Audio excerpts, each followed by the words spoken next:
Hello, Ralph Davella back. Today I want to talk about note bending. A lot of people call them lip bends.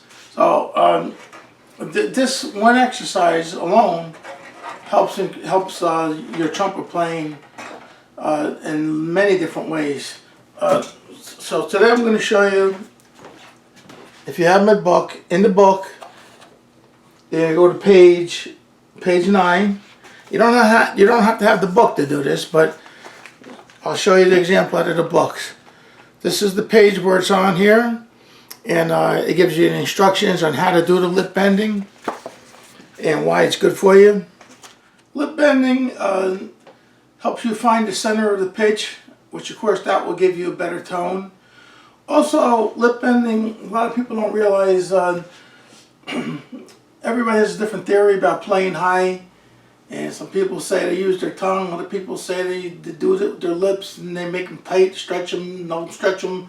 Other people say it's the ear is the most important thing. I think they all come into play. So on this one exercise on lip bending, the way that comes into play on your high notes is the shape of your lips change a little bit as you from one note to another. I don't care what anybody says that they do it or what they don't, but they do a little bit.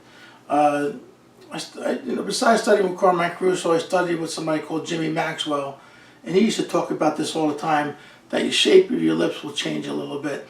You're not aware of it, you're not always trying to do it, but in an exercise sometimes you can think about it and you can concentrate on what's happening.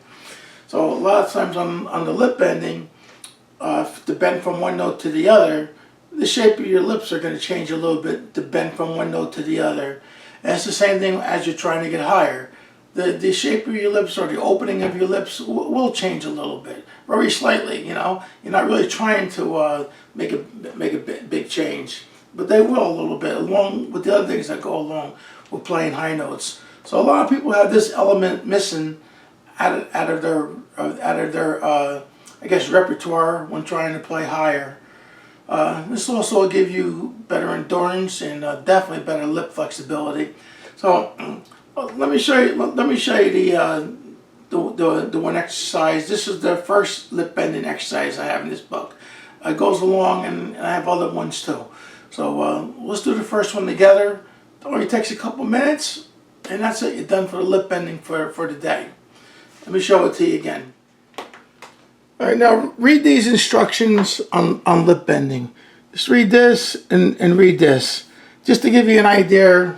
You might have your own way of doing it, that's fine. But read that, and that'll give you a good idea. And then we're just going to play this exercise together. It's only 1, 2, 3 lines. All right, let's play it together now. So, like it says, I'm going to play all with the same fingering. First I'm going to play with the regular finger just to get the sound in my head. So we'll do it right now.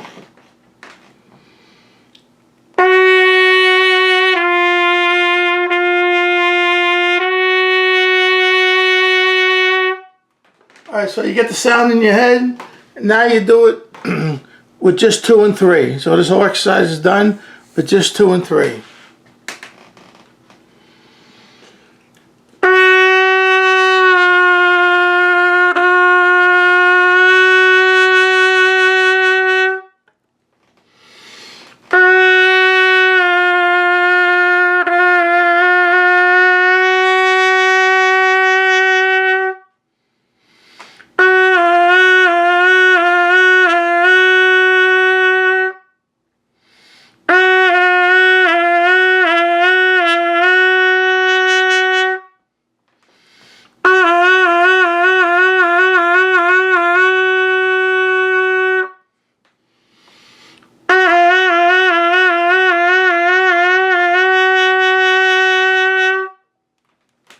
So that's my note bending exercise in the book.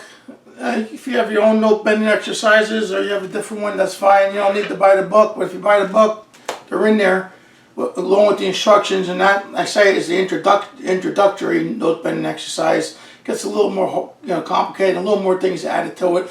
But that, just one exercise alone will do the job. getting your lips to move into where it needs to go to.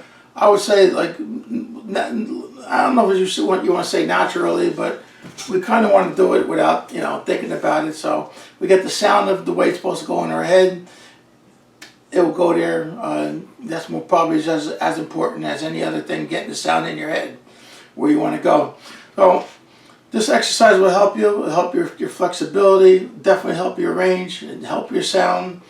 There's people who wrote whole books on note bending exercises. The one that I could think of is Joe Mazzella. He used to play with the Maine and Ferguson band. He has a whole book on note bending, and he's a big believer in it. So if, that's a book you can look up if you want, or you can text me, or on YouTube and write to me, and I'll tell you how you can get it if you want to get it. But they're in my book also, and you could just go through my book, and they're in there. They're written out for you with the explanations on how to do them. So I hope you enjoyed this lesson, and I'll see you on the next one. Thank you.